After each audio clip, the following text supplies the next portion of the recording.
Blog Talk Radio.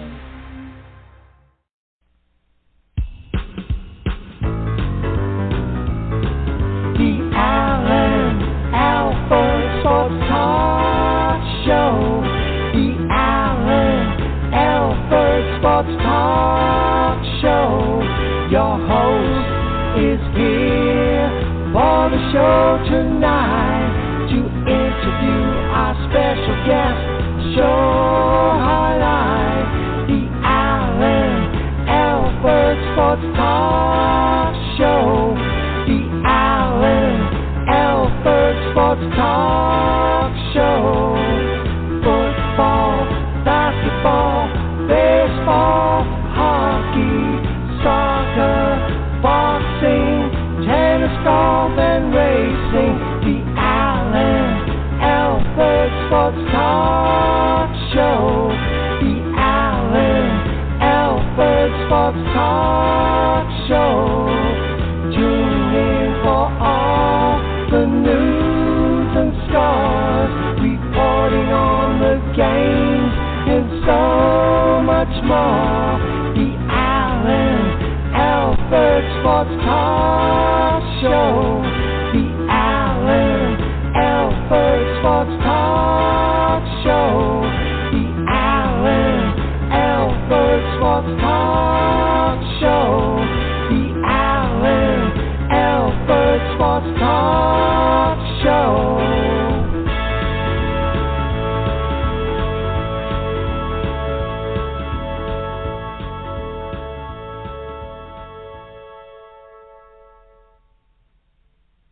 Good evening, everybody. Welcome to another great episode of the Alford Sports Talk Show.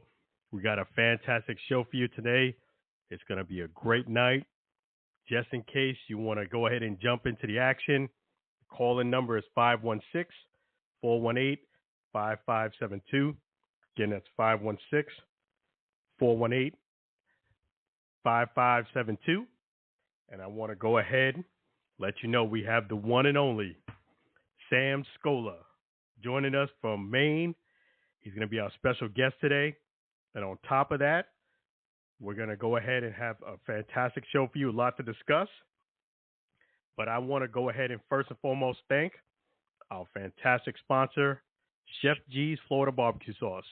So delicious and addicting, you may need a support group.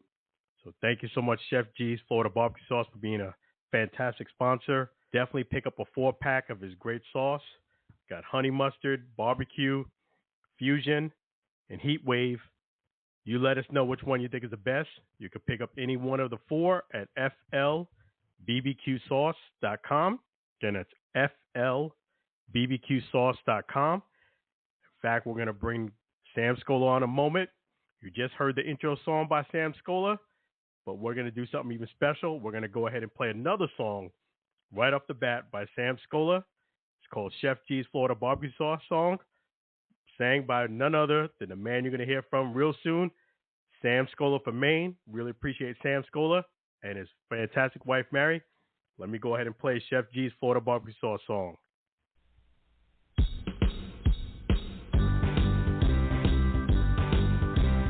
Comes in for variety, Chef G's Florida Barbecue Sauce, a natural flavor. Chef G's Florida Barbecue Sauce, Florida Gold Honey Mustard on burgers and ribs, tasty fusion on pork and sausage, a classic taste for chicken steak tips, a hot heat wave on meatballs and ham.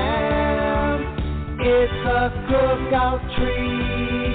Chef G's Florida Barbecue Sauce, serve on fish and vegetables. Chef G's Florida Barbecue Sauce, Chef G's Florida Barbecue Sauce, Chef G's Florida Barbecue Sauce.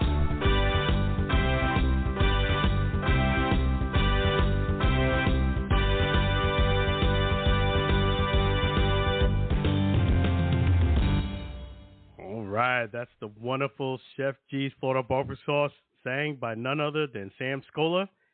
So here we're gonna go. This will be the first time you guys gonna hear me and Sam Scola talk live here on the Allen Alford Sports Talk Show. So let me bring the man, the myth, the legend right on. Hey, how you doing so far today, Sam Scola? I'm doing great. I've been waiting a long time to come on your show and, talk about my career and songwriting and about my love for the Patriots. Yes, that's right. It's been a long time coming, and I'm glad the day has come today. I'm so glad to hear from you, and thank you so much. We appreciate all the great songs you've been doing. And, in fact, let's start right there. Where did you start the passion of writing such wonderful songs? I started writing when I was around I started playing guitar, first of all, when I was around 15, and I was in and out of bands. I used to live in Massachusetts, and I was in and out of bands for years. And finally, I moved up to Maine. I got in another band, and I met Mary up here, so that was the best thing that could happen to me. Anyway, I just kept pushing and pushing. I have a real love for the Beatles, too, and 60s rock, 70s classic rock. So that helped a lot. They gave me my inspiration. The Beatles are my big inspiration to write. That my style, people have told me that my songs, the styling sounds like the Beatles, their melodies, and so forth. Anyway, I just kept pushing my craft. I just kept doing my songwriting. It was a hard road back when it was, I was mailing tapes and, cassettes in the mail, and it was hard. I was trying to get them to artists and publishers, and I just kept at it, and I don't know, I got a couple little things happening here and there. But when the internet came on, that's when I started really getting some good things happening, I would, start streaming, and I went on a site called Songwriter in 2017, and I've been a member since, and they've been really helping me out. In fact, I just went over 1,800 songs on Songwriter, which to me I think is a feat, just on their site. I have songs on Spotify, YouTube, Apple Music. Songwriter puts my songs on all kinds of internet sites, SoundCloud too. Anyway, I could go on, but I just wanted to say that I have a new project coming out August 13th. It's a Sunday morning. From Songwriter puts it out. It will be on Spotify, 18 new songs, and YouTube. So I just wanted to do a little plug for myself on that. So I'll let you talk now. I've been talking too much. No, that's awesome. We appreciate you. Definitely, that's a fantastic show you got coming up on Sunday, August the 13th. And wow, that's amazing. And you mentioned the Beatles. What was it about the Beatles that gravitated to you so much? The Beatles, well, a lot of musicians, I can go on and on about different musicians, Tom Petty, I don't know, John Fogerty, all kinds of musicians that picked up a guitar when they heard the Beatles, Same thing happened to me. I when I first heard them, I didn't get into it right away, but they inspired me to write songs. Their melodies were so good. They're iconic to me. I still go. Last summer I went on a trip to England, to London. Me and Mary went. It was a Beatles tour, and it was incredible. We went to John and Paul's house, and I don't know, everything about the Beatles basically inspired me, to write songs. It was their styling, their melodies, their lyrics. A lot of things, but mostly the guitar. That's what did it for me. I started playing guitar, and I haven't stopped. I'm not a great guitar player, but I'm good enough. Like people say he's good. I'm a great rhythm guitarist. I can play leads, and I play some keyboards too. Anyway, the Beatles to me were what did it. If I had to, give you my lock on things, as far as songwriting. Yeah, and it sounded like you really a big fan, went to London and got a chance to go by the house, and that's fantastic. And it's just amazing how often do you write songs? Is it once a week? Do you have a goal, or you just let it flow? I try to practice my guitar every day, no matter what, like exercises or go over songs. I write songs, I'd say a couple songs a week, maybe 3 songs a week sometimes. It just, whenever I get an idea, I'll just go from there. You know, it could be about anything. I mean, I could write a novelty song about food, which I have a lot of. I could write about horror songs. I love writing instrumentals too, you know. If I get stuck on lyrics, I'll do an instrumental song, you know, on the keyboards or on my guitar. Anyway, I'd say about 2 songs a week. I call it my creations, you know. I sometimes start with the music, sometimes I start with the lyrics. I just start with a song title. Something pops in my head. I'll be asleep at night, Alan, and I'll get up in the middle of the night with an idea, and I'll go down to my music room and start writing songs. Mary says, "Where did you go?" And I says, "I've been doing it for 2 hours downstairs writing a song in the middle of the night," you know. So wow. It could come anytime. It could come anytime. Sometimes we're on a trip somewhere, I'll have a piece of paper in my hand and write down a title or something, you know. And I write a lot of religious songs, so I could tell you more different styles I write. I write soft rock, rock pop, Christian, novelty, new country, sports songs, of course, blues, and some rap, you know. But I just like to have fun. It's fun for me to write. When the fun stops, that might be the day I stop. But the fun just doesn't seem to stop, you know. And I just enjoy it. As long as I enjoy it, I'm going to keep doing it, you know, like anything. So yeah, that's right. Keep on doing it. That sounds like you're having a lot of fun. Is the goal also, you know, hopefully somebody hears one of these songs and signs you to a record deal? Is that a goal that you have in mind? My goal, I think, mostly is to get one of my instrumental songs in a movie soundtrack or a TV theme song, you know, something like that. The competition out there is really tough. It's really tough. It's like football players trying to make a team, you know. They're really good. There's a lot of good players out there, but the competition is so tough, you know, to make the team. But my goal, I think what I really want to do is to get my instrumental songs used in a movie soundtrack, background music, you know, for a show or a TV show or a theme show, you know. That's my goal. Yeah, I think you can do it with all the great songs you write. I mean, I don't think it's out of stretch. Have you ever thought about doing like a show like America's Got Talent? Not really, no. That's never crossed my mind, no. Anyway, it's like I recently, last week you played my sports thing. Now I can hear that on ESPN. Can you hear that on ESPN? I sure can. Can hear it on ESPN. I played it here a few times on the Alford Sports Show. Yeah, I hear it on ESPN. That's what I'm saying, like background music for shows, you know. And I have a lot of horror songs, real scary things that I think could be used in horror movies, you know, for sure. So that's why I'm trying to do this instrumental thing a lot too. But I concentrate on my lyrical structure too. You know, I try to get that in as much as I can.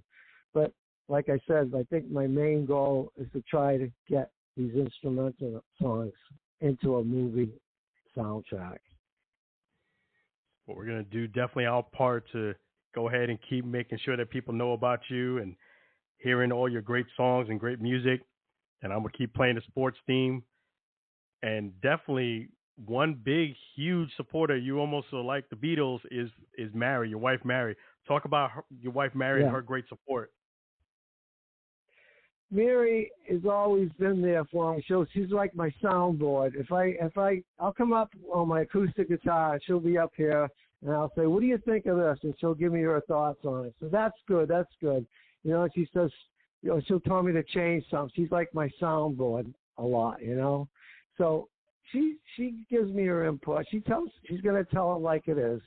She'll critique and say, she'll tell me if she likes it or she doesn't. You know, like in song titles and lyrics, she'll tell. And Mary's was a school teacher, so I listen to her a lot for the English type thing, you know, as far as lyrics go. And so she'll correct me a lot, but it's good to be, you know, corrected and critiqued by somebody, you know. I've been critiqued. You got to take criticism sometimes in life, you know, and that's a hard thing. That was a hard thing for me, but I learned, I think, over the years to get over that hump, you know, being critiqued and the criticism. Because I always used to say, well, what does this guy know about music? He's just giving me his opinion. But sometimes the opinion is good because it can make my song better, you know. But Mary's my soundboard. That's what I'll call her, you know. So yeah, that's right. I mean, I just wanted to, you know, she helps out in that way for me in my music. She, awesome. To me, she's a big supporter for me, you know. And also, I'm going to tell you right now, she's a fantastic cook. We're Italian, and she knows how to cook Italian food like I've never tasted in my life. I'll go out to a restaurant and we'll order Italian food, and I'll always say, your sauce is 10 times better than that, you know. Wow. Anyway, she's awesome. she's listening to me, and she goes, "You're talking about my sauce?" Yeah, they're talking about the sauce.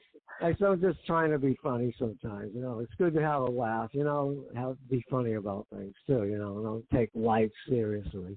But anyway, she's yelling in the background.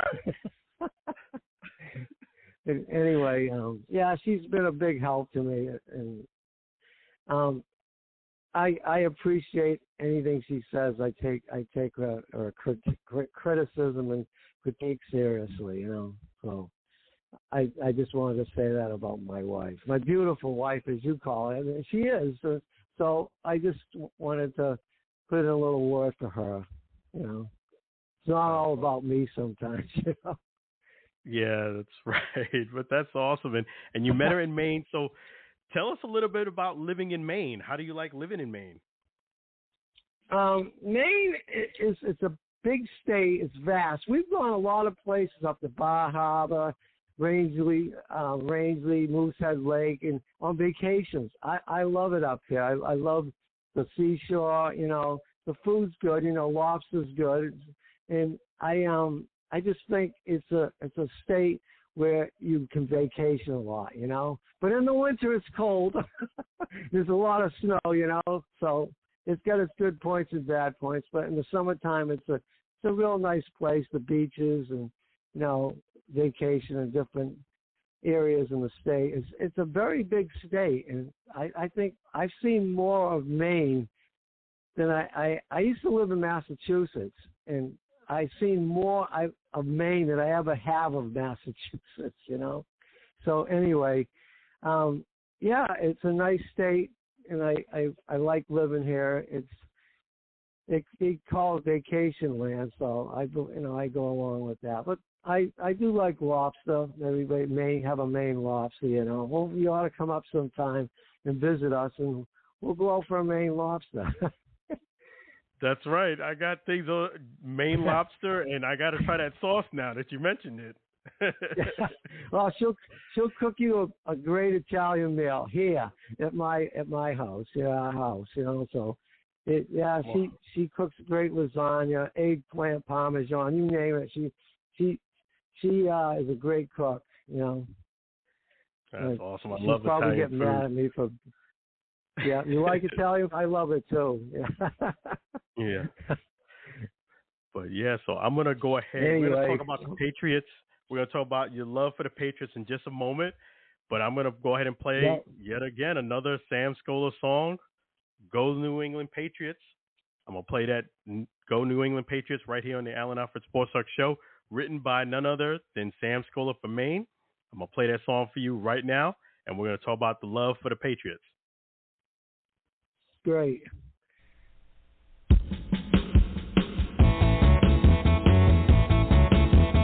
Go New England Patriots, the football season begins.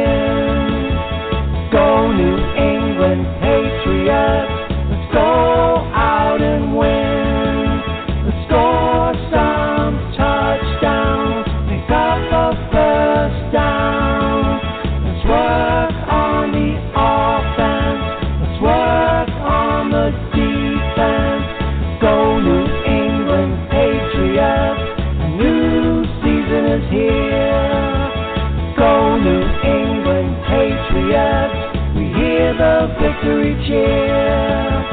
Go New England Patriots, go New England Patriots, go New England Patriots.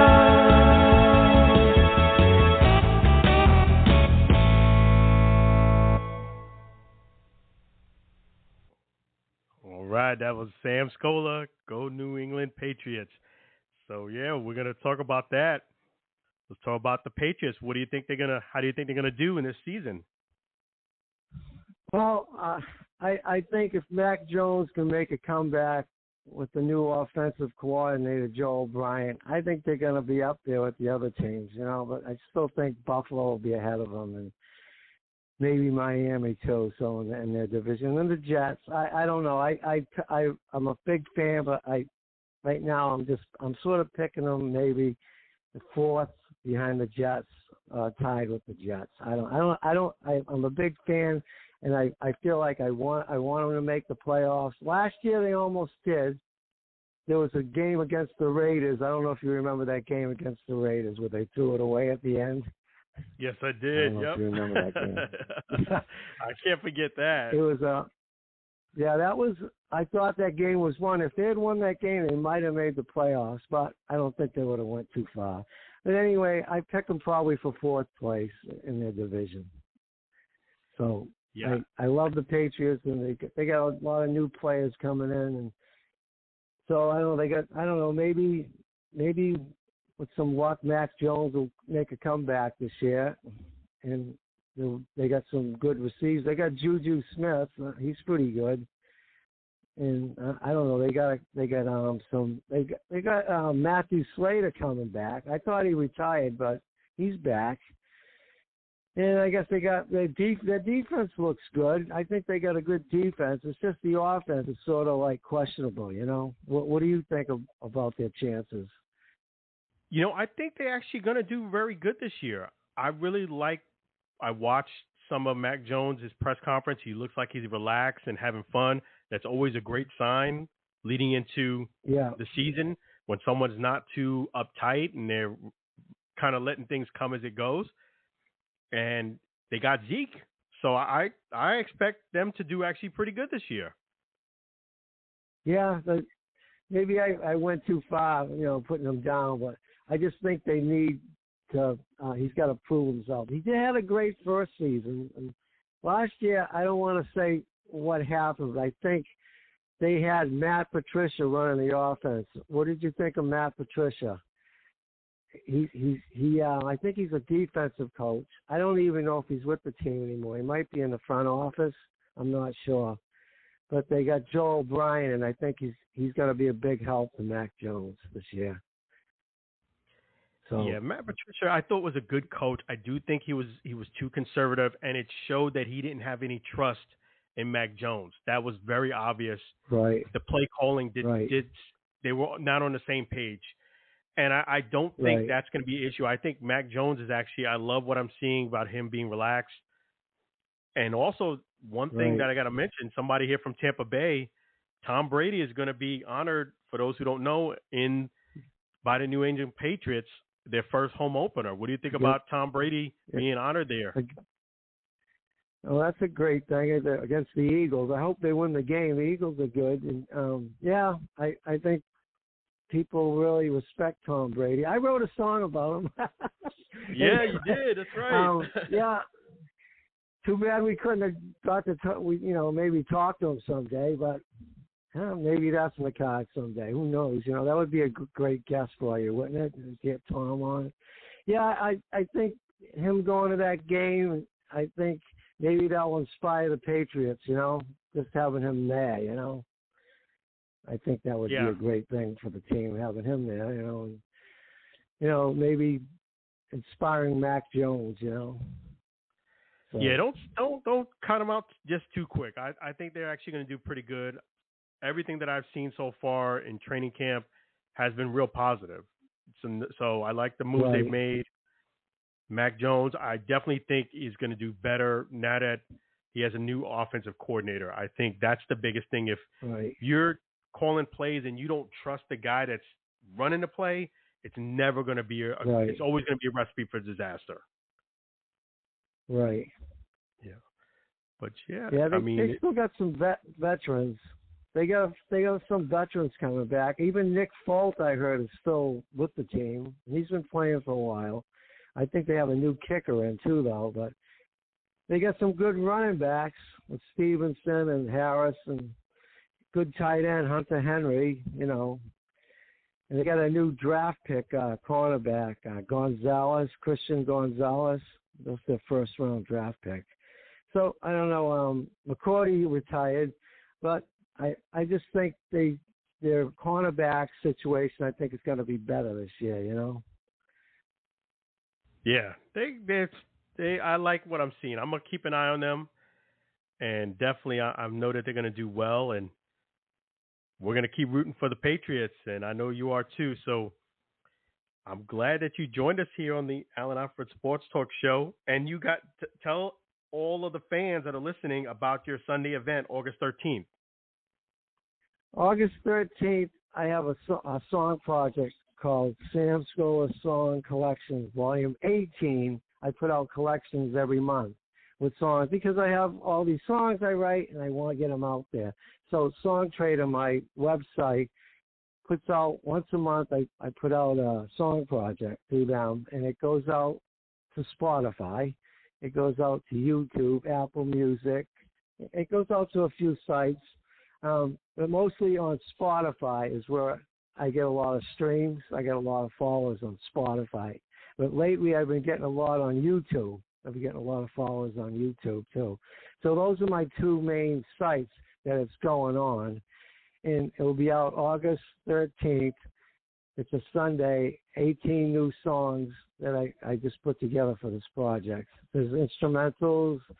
There's, you know, I put novelty on there. I put like rock songs. I put some instrumentals. I rotate them, but there's like 18 on this project.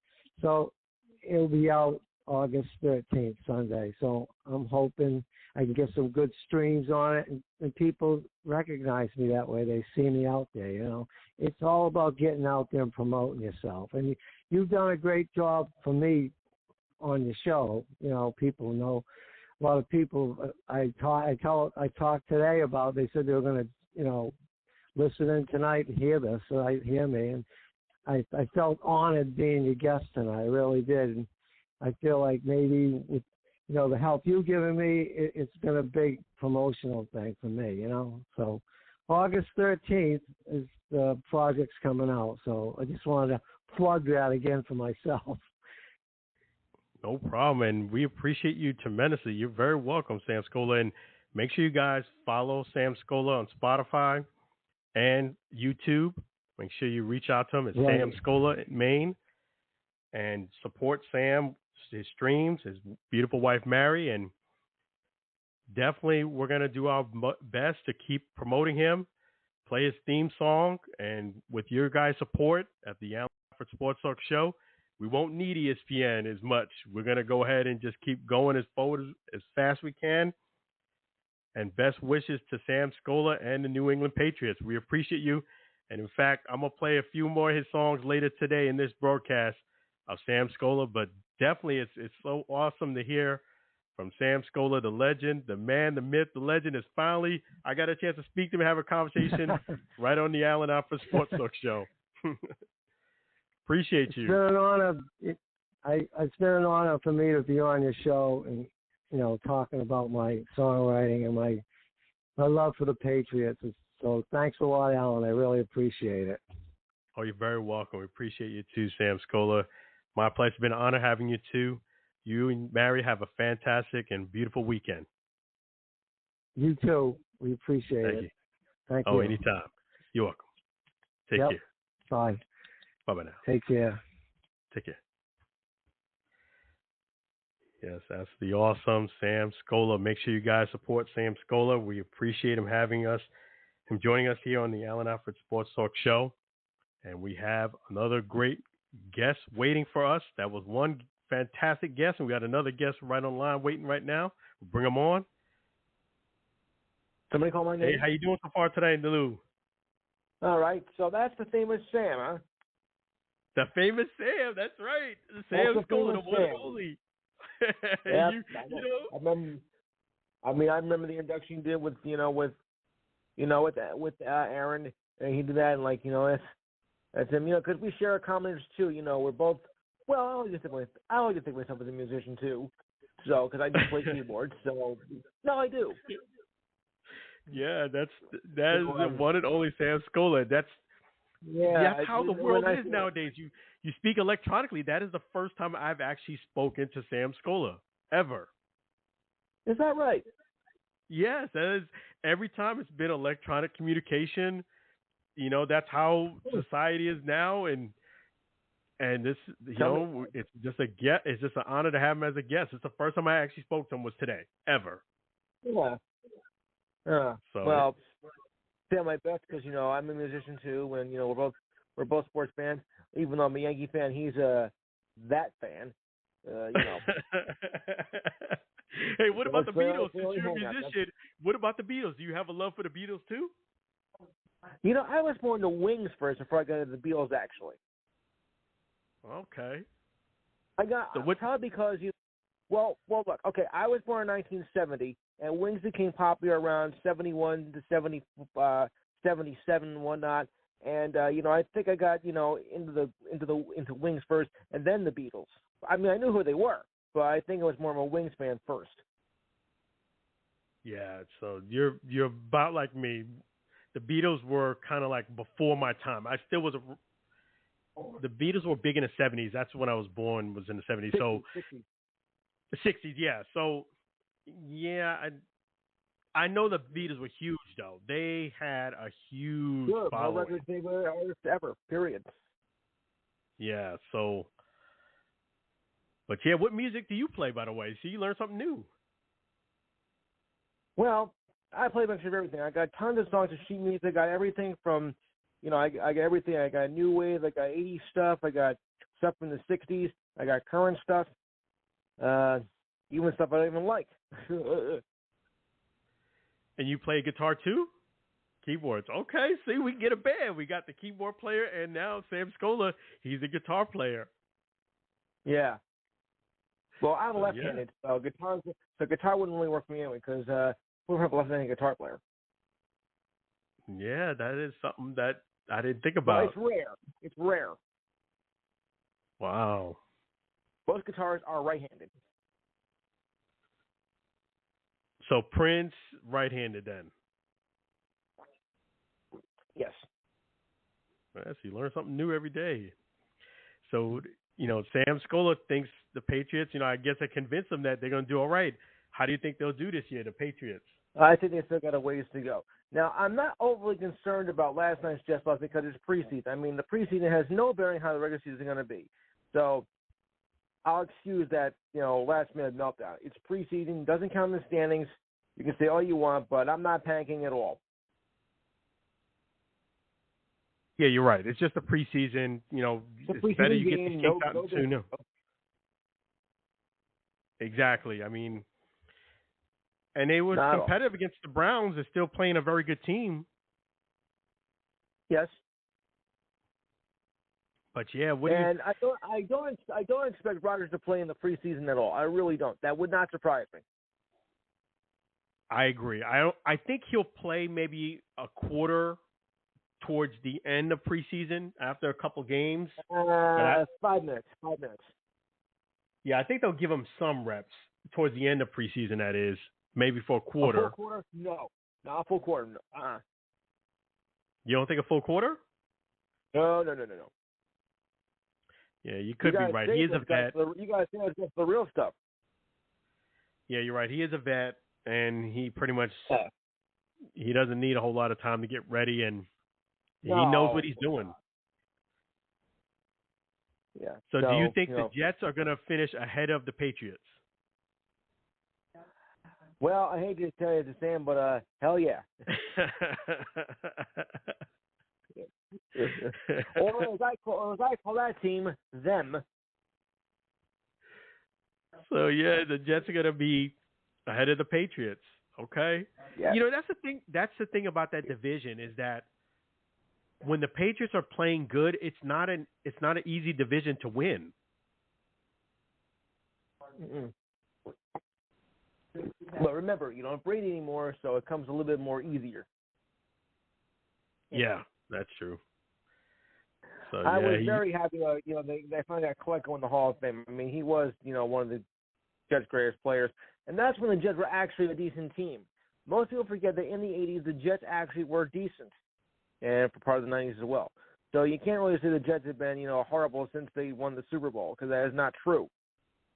You had Klecko, you had Gastineau, you had Richard Todd, So to all you Jets fans, you haven't done anything since 1969. Not true. We haven't won a Super Bowl since then, but we have been in the playoffs, and we've been to the conference championships, well, only 3 times in that span, but we were a decent team throughout the 80s. In fact, at one time, we were better than the Giants. Yeah, you're right. I mean, there's been some the years that they've been good. That was a joke. What about Mark Sanchez? Do you think he gets the correct criticism as a Jet fan? He is well deserved. He brought us to He brought us to the AFC Championship twice.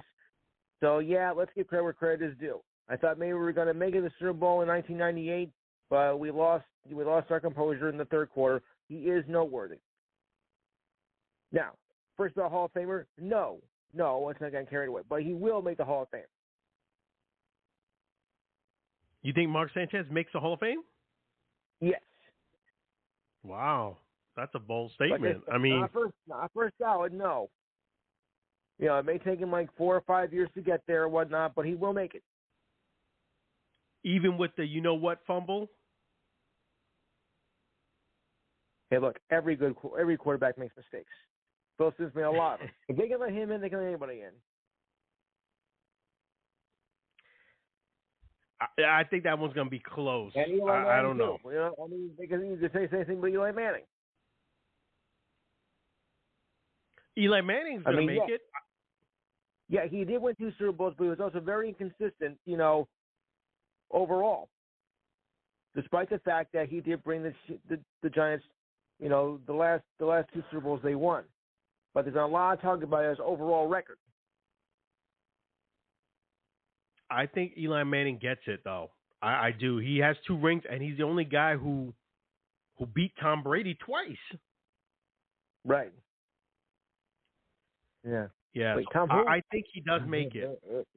I checked the stats, and I think he makes it. Obviously not first ballot, but I do think he does find a way to make it. I think he's more of a Hall of Famer than Mark Sanchez. Well, that's for the committee to decide, though, of course. The only reason I think they'll take, the only reason they're going to take, Eli first is it because he won the 2 Super Bowls. But had he not, that might have been a whole different story. And remember, they barely won that first one. If it wasn't for that late heroic, they would have lost the Patriots, and that would have been their undefeated season. Yeah, that was a big loss for Tom Brady. That would have had a perfect season. And I think it's kind of unfair in a way, too. Yes, Tom Brady lost in the Super Bowl, but I think it's kind of unfair because he had a perfect season up until that point, and the season was much longer than it is now. It's longer when the Patriots went ahead and did their thing than it was when the Dolphins did their thing. Yes. So you're referring to the 1972 season? Right. Correct. Okay. Yeah. I was only a caller then, so. But I had a feeling the Patriots were going to lose that game. I had that prediction right. I felt like the Patriots were going to lose the game, and they did. It was a really, really close game. But Eli Manning played really well in that game, too. So you were one of the very few that thought that the Patriots were going to lose. I did, because you know what it was? Right before the Super Bowl started, they interviewed Eli Manning literally right before the game started, and I loved his confidence and his answer. And I knew right then and there the Giants had a really good shot to win. I mean, Eli Manning, you know what? He said, "What do you think about you guys winning this game?" And he confidently said, "If we do our part, what we're supposed to do, we're going to win this game." he was very confident, not cocky. He was very confident, reassuring. Yes. And I even said, that's what you want your starting quarterback to say. And I knew he was going to do well. He played really well in that game. And it did not surprise me at all that the Giants won that game. Well, I think maybe the Giants might have played the Patriots balls towards the end anyway, so that might have been a problem. That might have been a factor right there. And the Giants had that defense too. Not. Remember, they had that defense. They had that defense, and what wins games is that defense. Right. And they were streaking at the right time. They had Strahan on the team. Yes. So it didn't shock me. In fact, I believe I did pick the Giants to win the game. Well, keep in mind that's before I knew it. That's the first thing I knew about any of you guys. So But yeah, what I'm picking this weekend, you're going to have a fantastic show and a great things coming on this weekend. So tell us, what do you got cooking this weekend? All right, we'll take care of the NFL preseason. I'll take selections for next week. But remember, pick only one game of the schedule. We do this in the preseason because the stats don't count and the standings don't count for anything. Just pick one game of the week that you're going to think is going to be a winner. That's all I want. That's for the preseason. We'll continue on with Women's World Cup Soccer. Can the U.S. survive the knockout round? They went, very overrated in this competition. They only finished 1-1-1, and I think the opponents have gotten our number. I was worried about Portugal, and Portugal tied it, so I wasn't surprised by that result at all. I mean, this did not look like a very competent team, so we will discuss that. Baseball trades, of course, because Tuesday was the trade deadline. And what I like to call the fight that wasn't. I think you know what I mean by that, right? Yeah, I got a lot to talk about this. That fight that wasn't. Believe me, you got a lot to talk about that. I found a way to get on to it. I went into sportsurge.com and they had the fight on. So after I was done with another program, I went into I got the fight. Let's see what's happening here. And when I tuned in, Spence looked like he was like half dead. I mean, he was like a zombie. I mean, Crawford just put the pants on. I don't even know how that lasted 9 rounds. You should have called it earlier. Yeah, that was a pretty bad beatdown. You're right about even that. Even if the fight went all the way, there was no way that Spence was going to win that fight. No way. Even if it did go the distance. Yeah, that fight was definitely a lot to unpack with that. I'm going to talk about that and break that down. But yeah, if you're going to be... rematch. Yeah, so there's definitely a lot going on with that fight.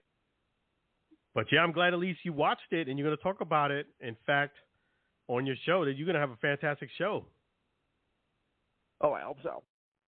Oh, yeah, I know you're going to have a fantastic show. I hope you tuned in because I know the last couple of weeks I haven't been able to get there. Yeah, I apologize to you. Last Saturday, I totally forgot. That was my fault. My daughter's sister basically had a birthday party, and I had totally forgot. And by the time I got out of there, it was already too late. It was 6:30, and I apologize. But I will be calling in this weekend, and I'll make sure that no birthday parties, which is always kind of good but bad at the same time. It was a lot of fun at that party, but I'm so sorry I missed Lou. Right. But make sure you guys don't miss Lou tomorrow between 4 and 6. That's tomorrow, Saturday, Eastern Standard Time Zone. Remember the number, 512-543-4662. Don't forget, we're also on YouTube. Go on YouTube and put in the Enhanced Sports Show, and you'll see the show up as we go along, plus shows over the previous weeks. And as soon as I can figure out how to get, the sound, after the show, I'll find it. I hope I can. That's right, 512-543. You'll hear yourself on the air. You'll hear yourself during the live show, but you won't be able to hear it after the show. That's the problem. Yeah, so make sure you guys call in. But I do hear every call that goes into the show. I do hear every call. Yeah, so it's going to be a great show. Even 4 to 6 Eastern Standard Time Zone. The Enhanced Sports Show, that's with Lou. Make sure you guys call in, 512-543-4662. Again, that's 512-543-4662. I will make sure that I call in too. I apologize to Lou for not making it last weekend and the weekend before, but definitely I'm not striking out this weekend. Lou is the man, so make sure you guys support him. Right. And I appreciate you tremendously, Lou. Give my best to Sam. Will do, definitely. I will do that. Yeah. And tell him that the Jets are going to do better than the Patriots too, in your opinion. Yep. Thanks. You're welcome, Lou. Anytime. Really appreciate you. You're the best. That's the man right there, folks. Lou. Appreciate you. Thanks, Alan. You're welcome. Have a great night. Yeah, that's the great Lou. Really appreciate Lou calling in. Make sure you guys call in for Lou, too, tomorrow between 4 and 6 p.m., the Enhanced Sports Show. You can check it on YouTube, too, the Enhanced Sports Show. Always a great honor to have Lou on the show, as well as Sam Scola. We're having a fantastic show here on the Alford Sports Talk Show.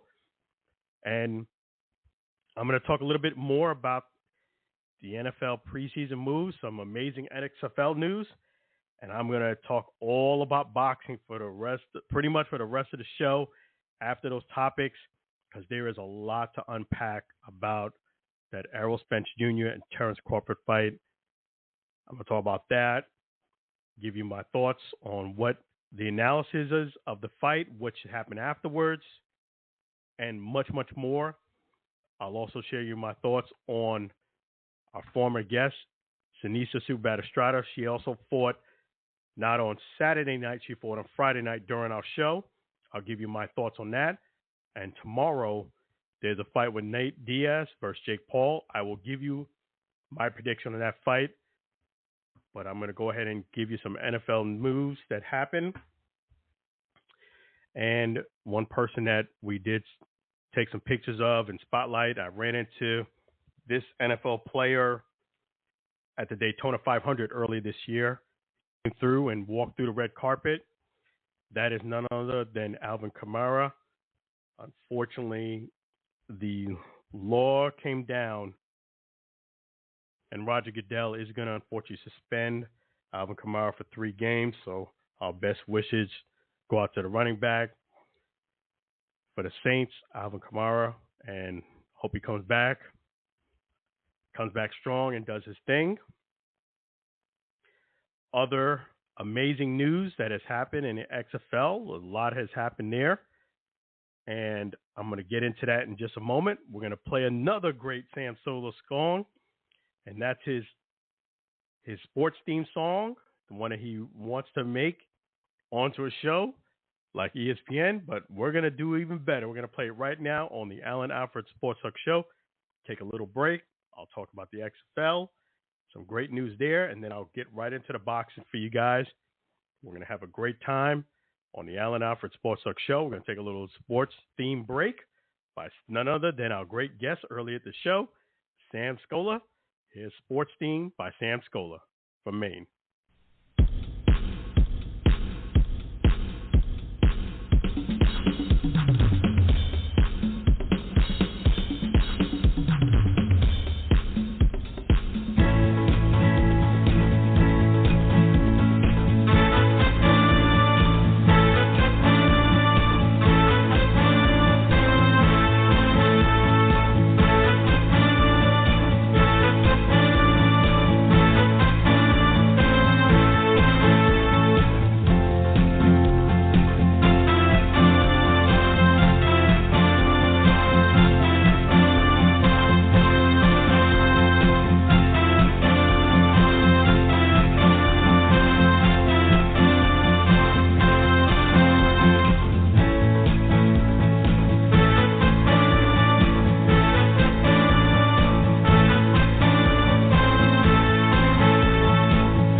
right. That's the Sam Scola sports theme song. Definitely appreciate Sam Scola and Mary from Maine. You got a chance to hear from her earlier this show. Got a chance to hear from the man, the myth, the legend, Sam Scola. Tremendously appreciate him and Mary on the Allen Alford Sports Talk show. Some amazing news has happened in the XFL. First and foremost, we want to announce that Savion Patton, the defensive line for the Orlando Guardians, officially has signed a contract with the Atlanta Falcons. So big props to Savion Patton. I posted this up on the internet. Savion Patton, who I've interviewed a few times throughout the season, he responded. Great guy, nothing but success and best wishes to Savion Patton. Congratulations from the Allen Alford Sports Talk show for signing an NFL contract from the XFL. Defensive line, Savion Patton, way to go.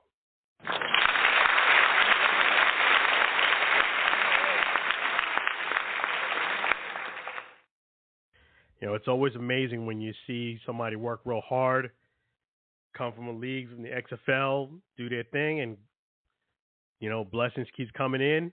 Now they're on to the Atlanta Falcons. You know, wish them nothing but the best. And for those who don't know, you know, he got called up before to training camp. Very similar situation.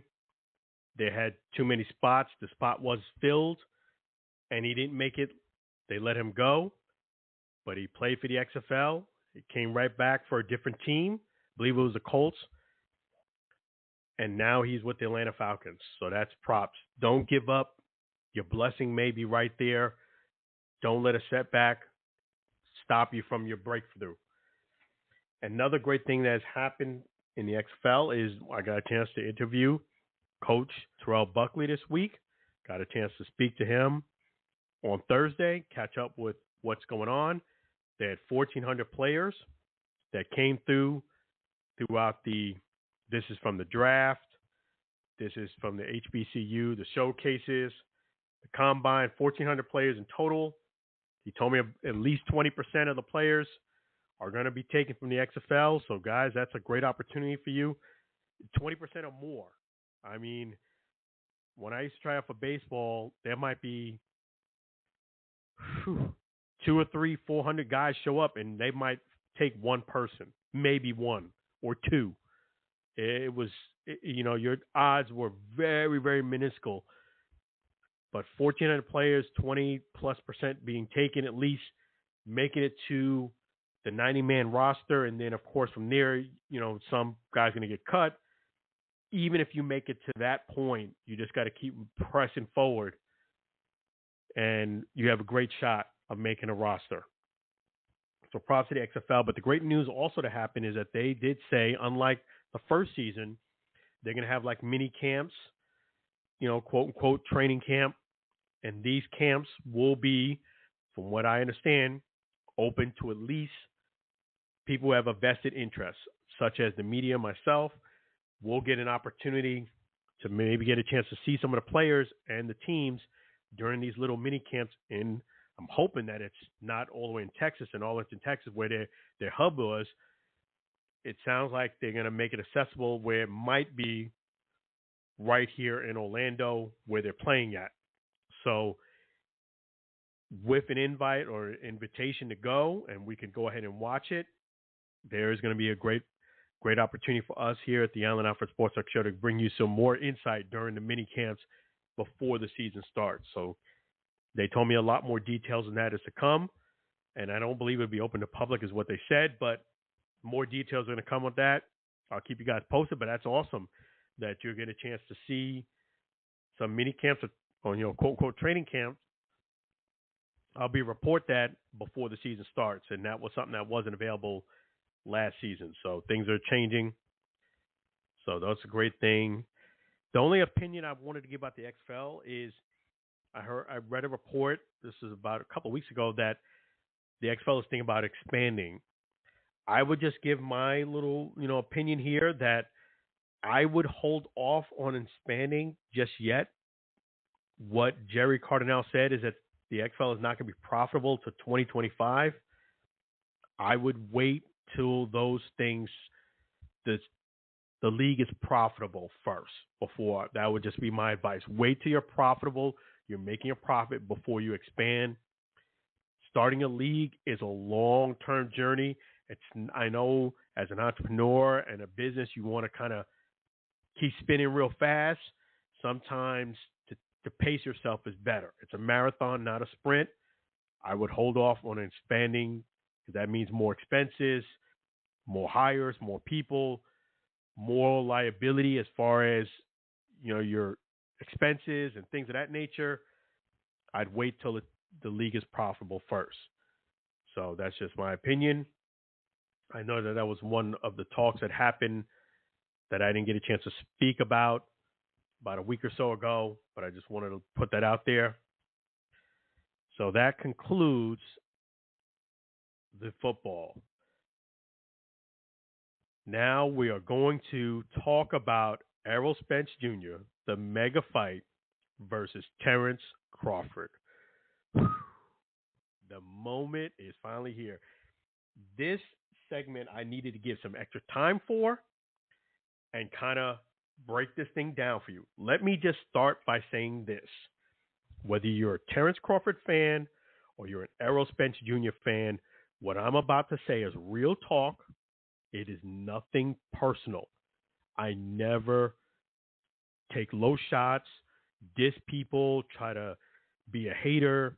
This is just real talk, letting you know my opinion, and not just anybody's opinion.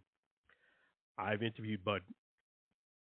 I actually didn't have a full interview with Bud Crawford, but I did do a press conference. I asked him a question.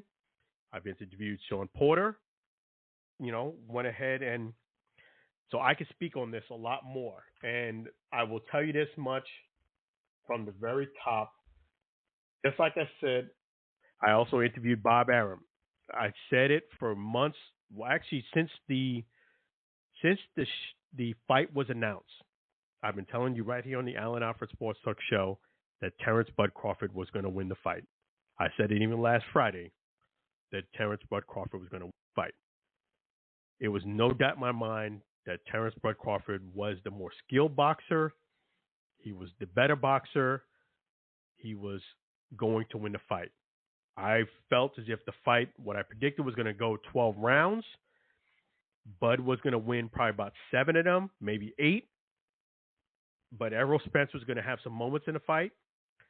If there was going to be a knockdown, just like I predicted, there was probably going to be a knockdown. Terence Crawford was going to be the one who knocked Errol Spence down. I felt like it was going to be around the 10th round. So my prediction was very, very accurate, except I did not think it was going to be a one-sided abomination. And that's what it was. It was a one-sided beatdown. And again, this is not dissing. This is giving you real talk as to what I saw. I saw a one-sided competition where the man was spectacular. Terence Bud Crawford last Saturday had the best boxing performance that I can remember seeing. I've been thinking about this since that fight. I don't think I've seen a boxing performance spectacular. In this, when I say that spectacular, you're talking about high stakes. 2 of the elite fighters both have great resumes. In fact, I would even say that Errol Spence Jr., in my opinion, in the welterweight division, had a little bit better resume than Terence Crawford. I know some people might disagree with me, but I felt as if Errol had the better resume. I always picked Terence to win this fight, and I got it spot on. But I felt as far as the welterweight division, Errol had a better resume because he beat Ugas, he beat Danny Garcia, he beat Sean Porter, he beat Kell Brook. Those are 4 very, very good fighters. Yes, Crawford beat Kell Brook, and he wiped away Sean Porter, but that's only 2. He didn't fight Danny Garcia, and he didn't fight Ugas, who was a tall, very good boxer. So Terence Crawford did his thing. Let me first give you Terence Bud Crawford a round of applause for that sensational performance.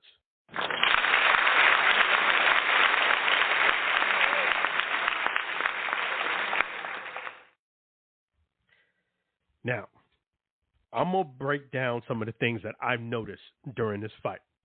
Okay? First thing first. When it came to Errol Spence Jr., before the fight started, Jim Gray went in his locker room and interviewed him. And forgive me if I am wrong. I will apologize if I'm wrong. But this is an observation I made. And this observation I made and quite a few other people have made, just mind you saying that, but I noticed this before I heard anybody else's opinion. Just based on what I saw, it looked to me, and again, forgive me if I'm wrong, but it looked very clear and obvious to me that Errol Spence Jr. looked like he was smoking weed. He looked like he was high. I kid you not. The man looked like he was high. When I say high, his eyes looked glassy. He was very, very laid back, too still, like he was, he was smoking weed. I mean, I'm not judging, but I'm just telling you what I observed. And again, I've watched a lot of Errol Spence's fights. I've seen All Access 1 and 2. When you see somebody as much as I have, a person like me who's a very good judge of character, I've been a top-performing salesperson for many, many years. I meet people all the time. These are things that I could pick up on people quickly. He looked high, Errol Spence Jr. And let me just say that if he was his cousin or one of his boys said, hey, man, just take a hit of this. Instead of that single jab, you're going to throw like 3 or 4 jabs in a row and knock him out. If I'm right, Errol needs to get away from those people who are just negative distractions. Don't let some bum dude who's not going nowhere determine or influence you into doing something you're not. And what also went to that was it looked like Errol Spence Jr. was sipping on some Mike Tyson 2.0. If you don't know what Mike Tyson 2.0 is, go ahead and check into it. Okay? That's first and foremost. Second thing is, Errol didn't even really warm up before the fight. He really didn't.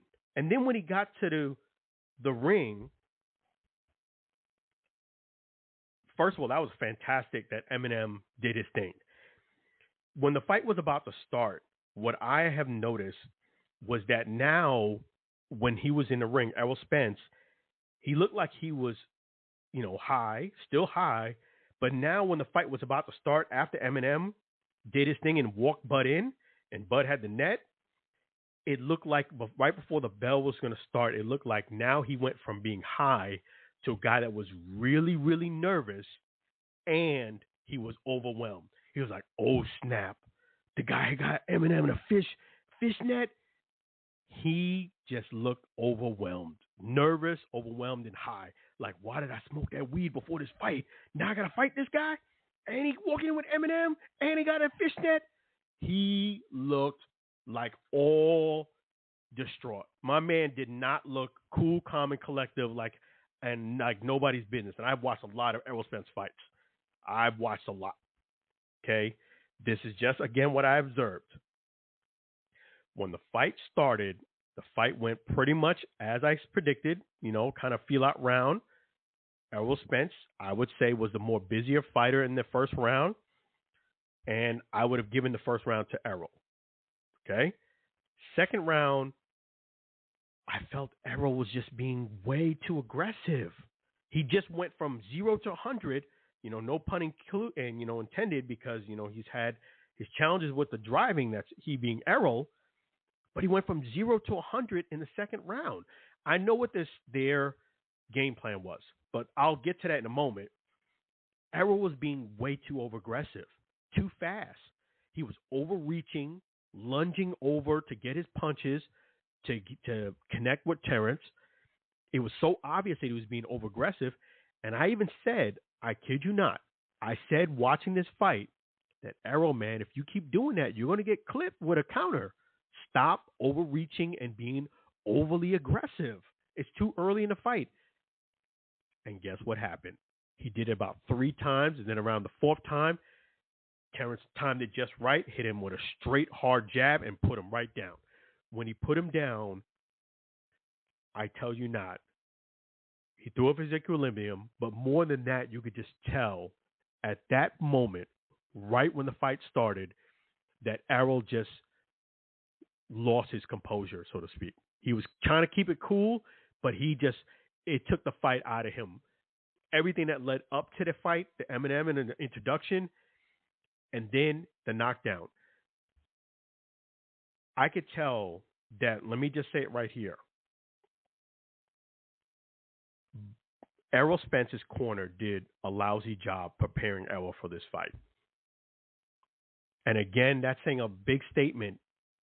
That's James and them for this fight. The reason why I say that is because Errol was not really prepared for this fight. Yes, he got down to the weight and everything. He worked out real hard, but he didn't have any new tools to fight against Terence. I think they grossly underestimated Terence Bud Crawford. So much so that you kept saying about how he's a great fighter and everything. But Errol just really thought, or his team just thought, he was just going to just pressure him, knock him down, throw that jab and hit him with the body shot, and that was going to be the end of it. No, I could have told you that. Terence got a lot of tools in his back pocket. He didn't even switch stances. They didn't have a plan B, C, D, nothing. And I could even tell what their game plan was. Their game plan was to, since Bud traditionally is a slow starter, was for Errol to be, I would say, overly aggressive and really get those 4 rounds in Errol's back pocket. And then just go from there, just walk him down. They didn't really have any strategy. They had nothing. To me, the fight was pretty much half done when he got knocked down the first time. Okay, fight continues. Terence is just dominating. It's just that jab was just devastating. He was just countering him well. Errol was not doing any head movement. His defense, to me, was the worst that I've ever seen him. He left himself open. He was overreaching, and he was just getting clipped some more with some counters. And Terence, seeing what he was doing was working, go ahead and fighting lefty. He didn't even have the need to switch to those orthodox. He didn't need to. And that was a great game plan. And he just did his thing. In the 7th round, Terence just went to town on him. I believe in the 8th round, Terence had some mercy on Errol and kind of eased up on him because he could have got him out of there, I think, in the 8th round. But Terence was still real patient, still, I would say, being merciful to Errol. And then the 9th round, it was stopped. And Harvey Dock did an outstanding job. He called the fight at the right time from a referee standpoint. It was not a premature stoppage. It was not a stoppage that was too early. It was not a stoppage that was too late. I felt had Harvey not stopped this fight, Errol was going to go down probably at least 3 or 4 more times in that fight. He was going to get knocked down in that 9th one more time, and I feel as if Terence would have knocked him down again in the 9th round. And then in those championship rounds, 10, 11, and 12, he'd have got him down at least one time per round. He was going to knock him down a total, I think, 7 or 8 times this fight had the fight continued. It was just getting bad to worse for Errol. Poor game plan, just a bad night at the office. I was really surprised. The things that surprised me was how Errol, as I mentioned earlier, he looked like he was high. Again, if I'm wrong, I apologize. He didn't warm up coming into the ring. He looked like he was overwhelmed by the moment when he was in the ring. They didn't have a fallback plan.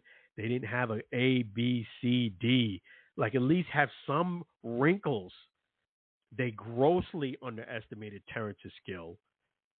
And I really think he just thought he was just going to bully him. He's a bigger, stronger guy. He's going to just walk him down. If you watch the Abanesian fight, you could see right there that pressure was not going to work. It was not going to work against a guy as skilled as Terence Bud Crawford. It's amazing to me in a fight of this high stakes, how you could just miss so glaringly the obvious. yes, it's Abernethy and it's not you, but the style didn't work well against Terence. You might be a little taller, you might be a little stronger, but the technique didn't work. So you should have at least, hey, if this not working, we're going to do this, this, and this. And it actually may have been somewhat good. I wouldn't say it would have been a slam dunk and worked, but at least you would have shown something different to Terence, because nothing you showed him he didn't expect. And I knew in All Access 1, I said it last week, that that's a red flag that Errol said, I don't know what Terence is going to do, which means that you were not really prepared. That's what it means. So, having said that, I just feel as if it was just a straight up beatdown. And it was the best boxing performance I can remember seeing. In high stakes, the competition he was facing, it was just phenomenal. And I will just say my analysis on what happens next. I've watched and listened to now what other people have said, and my opinion is, I'll give you that in a moment. But the question is, should Spence retire or activate a rematch? That's the biggest question that people have. Okay. I would say, and even Stephen A. Smith said he should retire, and there was been some other people said it too, prominent people. I don't know if I would go that far and say he needs to retire. And the reason why I say that is because I'm a guy who's been very successful, and I've retired from being a number one top performer, and I wouldn't want somebody telling me this is what I should do, is retire. That was my decision. I think it should be the same for Errol. But I do think he needs to repivot and kind of, the rubber's hitting the road, make a little change in direction. First thing Errol Spence needs to do before he thinks about getting into the ring again or retiring is to go to your doctor and physician and get an honest assessment. Okay? Get an honest assessment. Doc, I just had this fight with Terence. Please evaluate me. Check me out. Because it looked like he was concussed on his feet. Check me out. Am I okay to fight? Maybe not Terence, but anybody else going forward. Would it hurt my long-term health based on where I'm at right now? And see what the doctor says. That's a tough question. Here's where the rubber's meeting the road. And Errol Spence, before he sees the doctor, needs to drink some humble juice and have a humble pie. He needs to have humble pie and have humble juice right next to him, because what I think Errol's biggest problem is his head is too big. His ego and pride is too big, that he's not letting anything get there. See what the doctor says. If the doctor says, yeah, Errol, you should be good. You know, you're young. You know, yeah, you got beat up, you know, like in this fight, and you've had this rough accident. But if you do want to fight someone, your long-term health will be all right. That will be great news. Because if he tells you that your long-term health will be good if you continue to fight maybe 3 more fights, 3 to 5, then that's great news. Because the next thing you should do is just do what Bob Arum told you before this fight a few years ago. Bob Arum told you to stay away from Terence. Well, it's too late for that. But it's not too late. Do not activate a rematch. It's not. It's your skill set, Errol Spence's skill set, is so far behind in Terence, it doesn't warrant a rematch. I'll give an analogy. This is like math. Errol Spence Jr. in this fight was failing algebra. And then you have algebra, calculus 1, 2, 3. You know how I knew I wasn't going to be an electrical engineer? I couldn't get past calculus 3. Errol Spence is failing algebra, and Terence Bud Crawford is acing calculus 3. In 3 to 6 months, he wanted a rematch in December. Let's say it happens December. Let's say it happens in March. Let's say it happens in the next 3 to 6 months. You're not going to increase your skill enough. You're too far apart. If Tiger Woods, I'll give you another analogy. If Tiger Woods beats me by 13 strokes today or tomorrow in golf, I'm not going to rematch him in 6 months, 3 or 6 months, and then I'm going to beat him. All I can hope is that I don't lose by double-digit strokes or improve. I'm definitely not going to flip that around and now beat him. It's just it's just not going to happen. You know, the skill set is too far apart. It's just too far apart. The skills that Terence Bud Crawford has, you're not going to pick those up in 3 to 6 months. This guy's been doing it for years. Too far apart. And there's nothing wrong with that. It is what it is. You know what I'm saying? A rematch is just, I have it where a rematch would just be A, B, or C that's going to happen. A is going to be another embarrassing, demolition type loss. That's A, one scenario. B, it's going to be Bush League. B for Bush League, meaning I sense that it's going to be like Terence Bud Crawford is going to be beaten down on Errol. Errol's going to know he's not going to win, and he's going to do the B, the Bush League move.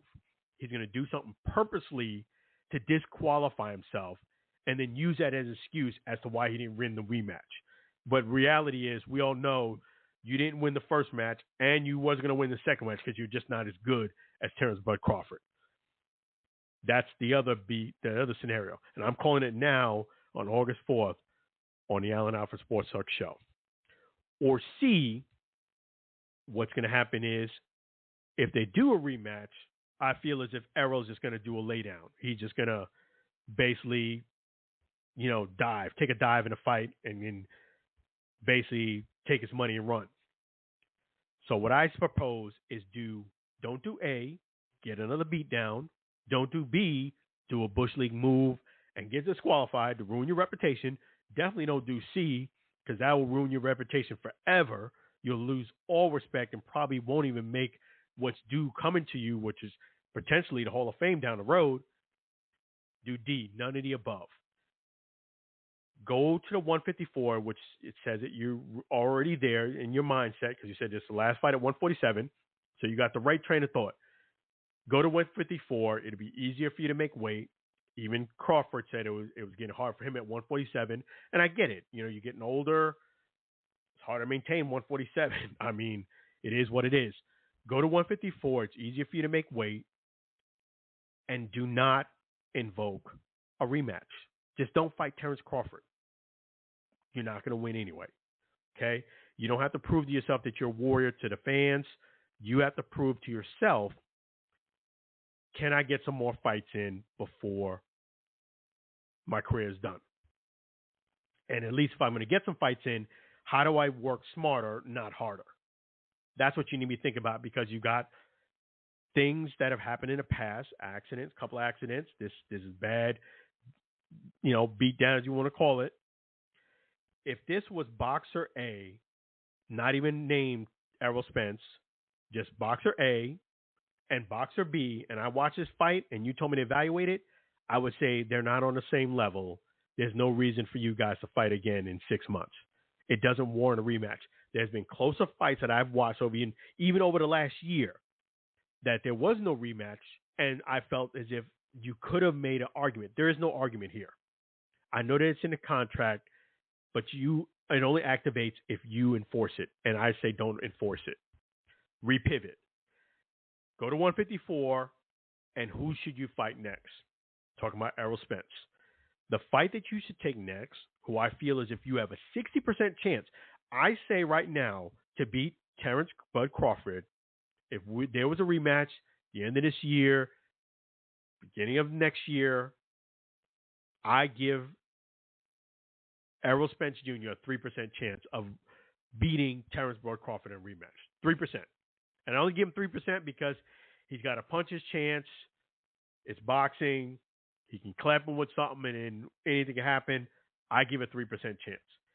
Now, if you go to 154, though, I feel as if you fight, you need, again, get your humble pie, get your humble drink, go ahead and ask, get your people, or you do it yourself, to call Keith Thurman. Call Keith Thurman and fight him at 154. That is a very good fight for you. Fans will be interested in it, and it will be something that will, I feel, sell pretty good. You know, give Keith Thurman a chance. Because I feel if you fight Keith Thurman, I'm going to give Errol Spence now not a 3% chance to beat Keith Thurman. I'm going to give you a 60% chance. If Keith Thurman, which doesn't accept, which I doubt it, I think he will. He said he will do the exhibition 154 against Caressa Shields. I don't see why he doesn't fight you at 154 for a real fight. But let's say it doesn't work out with Keith Thurman for whatever reason.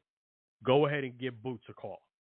Give Ennis, Boots a call and fight him at 154. Because again, if you fight Ennis, I still would give you a 60% chance to beat Ennis or Keith. If you fight Tim Tszyu, believe it or not, I believe the chances of winning go down to 50%. Because Tim Tszyu is actually a pressure fighter, and he does have a very good punch. He's not the same as Keith or Ennis, where he's just going to keep on pressing you. And since the defense did show that it was lacking pretty bad in his fight, I could see Tim Tszyu catching you with a couple. So I give 50% chance of if you fight Tim Tszyu, 60% if you fight Keith, 60% if you fight Boots. Those are the three guys you should be calling next at 154. Now, now the question is Crawford truly the number one pound-for-pound king? Absolutely. Absolutely. That was an annihilation with the biggest, highest stakes. The competition was right there. This was a mega fight that in boxing we don't get to see very often at all, because usually the loser doesn't want to lose their perfect record. They don't want people to throw out retirement. It's a big crash if you take the gamble to fight a highly competitive guy and you don't win. Crawford, after watching the Naoya Inoue fight that I watched against Fulton, which was a very, very nice performance. Inoue is 2. I got that right. But Bud Crawford is clearly the number one boxer in the world. Bud Crawford, if he fights Canelo, he beats him, which I know he said he has no interest fighting him. What Crawford wants to do is fight Charlo. He wants to fight Charlo next. And now he'll be indisputed. But the kicker to that is Charlo's going to lose his belt when he fights Canelo in September. So Tim Tszyu now becomes important. I would say Crawford should basically do the same game plan that he did against, in the welterweight division, where he got the one belt and got some leverage, and then he was able to go ahead and become undisputed. He's going to have to go ahead and probably go through Tim Tszyu and fight Tim Tszyu for that WBO fight at 154. After he wins that, then I feel with the leverage of having the belt will entice Charlo to fight him. Because I feel right now Charlo's scared. I feel as if right now it's very obvious Charlo saw what Terence Bud Crawford did to his boy, and he don't want no part of Terence Crawford. So he's going to make excuses. He's going to say this and that. But I saw the boy. The boy was shook up. He did not think Terence was going to dominate his boy the way he did. They stablemates. They pretty much, James teaching him the same stuff, the pressure, good punching. I see Terence Bud Crawford beating Charlo, Charlo, Canelo, Tim Tszyu, Boots, Keith Thurman. Anybody in the 147 or 154 weight class, Terence Bud Crawford is going to run rings about them. He is just sensational, best pound-for-pound fighter, just amazing. And props to Terence Crawford because he got his parade tomorrow in Nebraska, well-deserved. So congratulations on that parade in Nebraska. I'm glad they're doing that for Terence Bud Crawford too.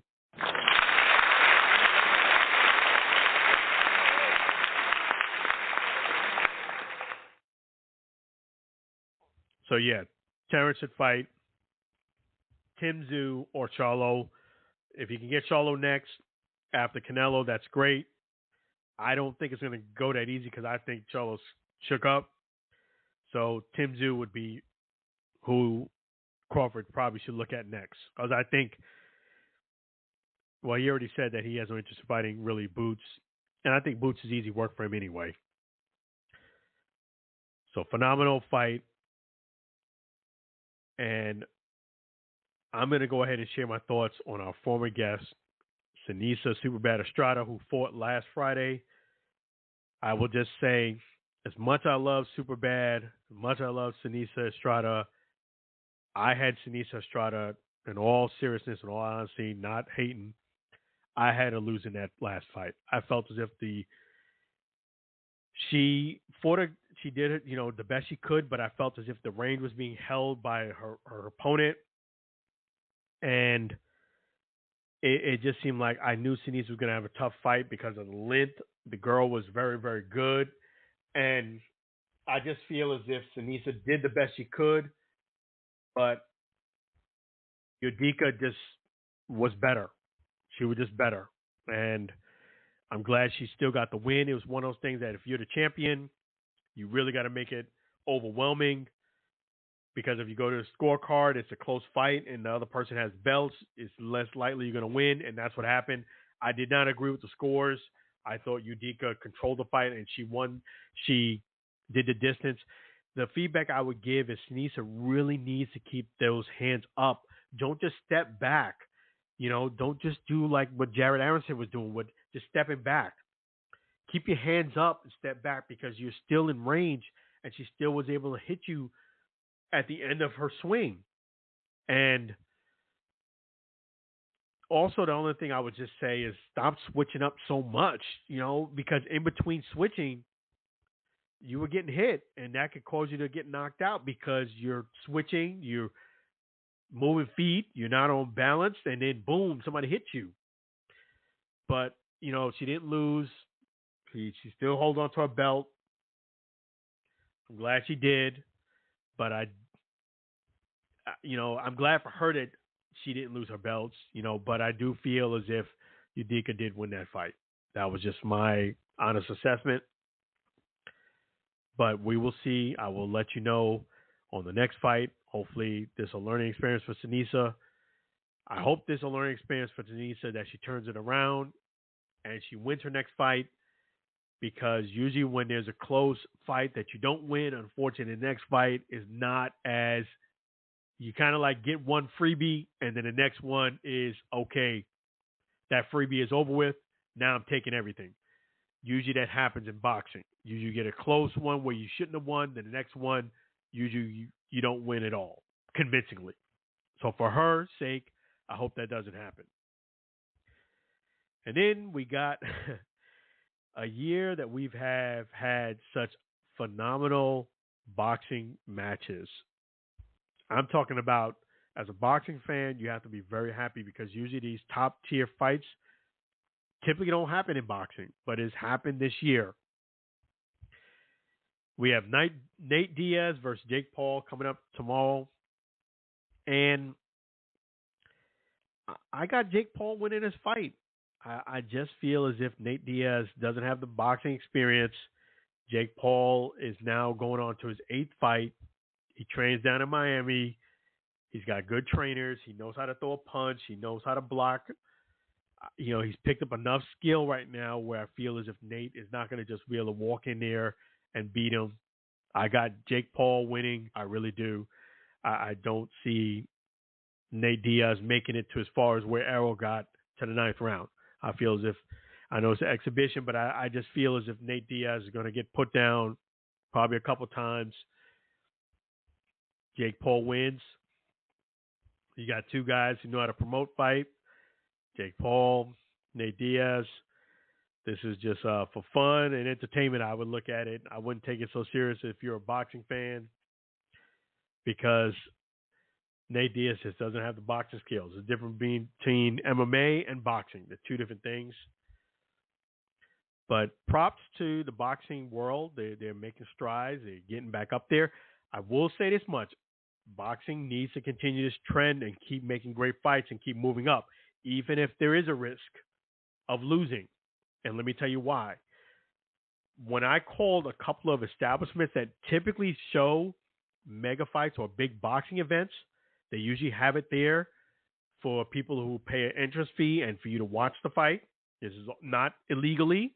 You pay an interest fee. You get to go ahead and eat at, wings and, I won't say the names of the places, but you get a chance to eat at the establishment and you pay an interest fee and they pay for the fight. When this mega fight with Crawford and Terence, Terence Crawford and Errol Spence Jr., I called about 3 places that typically do show the boxing event, and none of the 3 were showing it at all, which was a shock to me, being how big the fight was going to be. And what they were showing was the MMA pay-per-view fights. They weren't showing the boxing fights. I'll repeat that. They were showing the MMA fights. All 3 of them said the same thing. Tonight we're showing the MMA fights. So boxing needs to go ahead and keep pushing forward so you can get some of those fans back and get some of those spots showing their fights again, not turning it all over to MMA. So just some food for thought for boxing. But I'm going to keep giving you guys up to date on boxing and let you know the Alan Alford Sports Talk Show. Again, I asked Bob Arum his thoughts and whether Terence, what do you think about Terence? And he said he was the best welterweight. He said he's the best welterweight. And at the end of the day, he said that he should stay away from him. He said that Errol should stay away from Terence. And Bob Arum did his thing. And, I give Spence credit for at least taking the fight. But, I will keep you up to date on boxing and also all the news and sports. We're going to keep plugging away here at the Alan Alford Sports Talk Show. We really appreciate you guys. Definitely wanted to thank Sam Scola again for being our special guest all the way from Maine. Want to thank Sam Scola. Want to thank also our great caller, Lou. Really appreciate Sam Scola, Mary, Lou. You guys are fantastic. Appreciate all you fans listening to the Alan Alford Sports Talk Show. If you haven't done so already, please just type in Alan Alford, ALAN, ALFORD, right there in YouTube. Kindly please hit the subscribe button. Type in Alan Alford Sports Talk Show at Facebook. Follow us there. And check out our fantastic sponsor, Chef G's Florida Barbecue Sauce. So delicious and addicting, you may need a support group. Please feel free to pick up a 4-pack at flbbqsauce.com. Again, it's flbbqsauce.com. Our wonderful sponsor, Chef G's. Really appreciate him tremendously. In fact, we're going to play that song again. Sam Scola, Chef G's Florida Barbecue Sauce song by Sam Scola, our guest earlier today, right from Maine. Chef G's Florida Barbecue Sauce.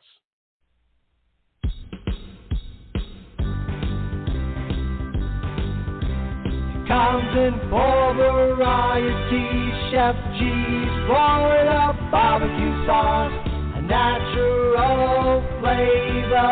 Chef G's Florida Barbecue Sauce, Florida Gold Honey Mustard on burgers and ribs, tasty fusion on pork and sausage, a classic taste for chicken steak tips, a hot heat wave on meatballs and ham.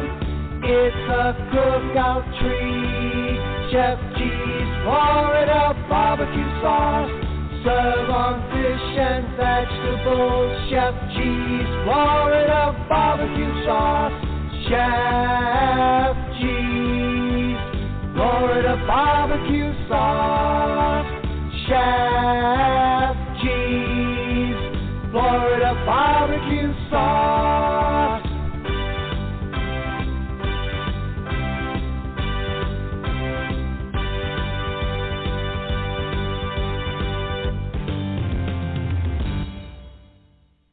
Chef G's Florida Barbecue Sauce, so delicious and addicting. You may need a support group.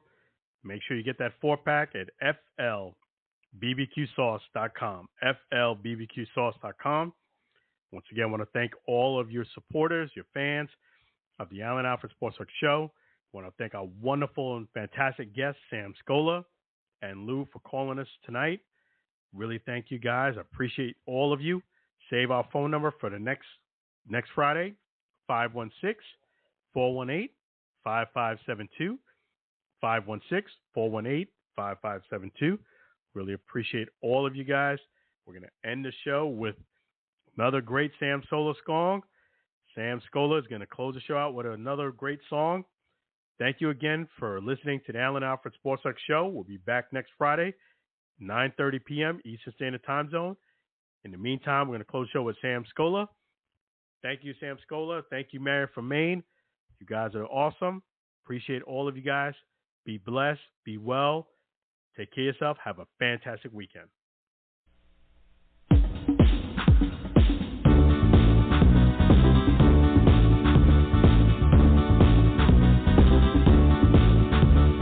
It's the end of the Sports Talk Show. Let's thank all the fans before we go. It's the end of the Sports Talk Show. The Allen Alford Sports Talk Show. Thank our special guest. Thanking our sponsor.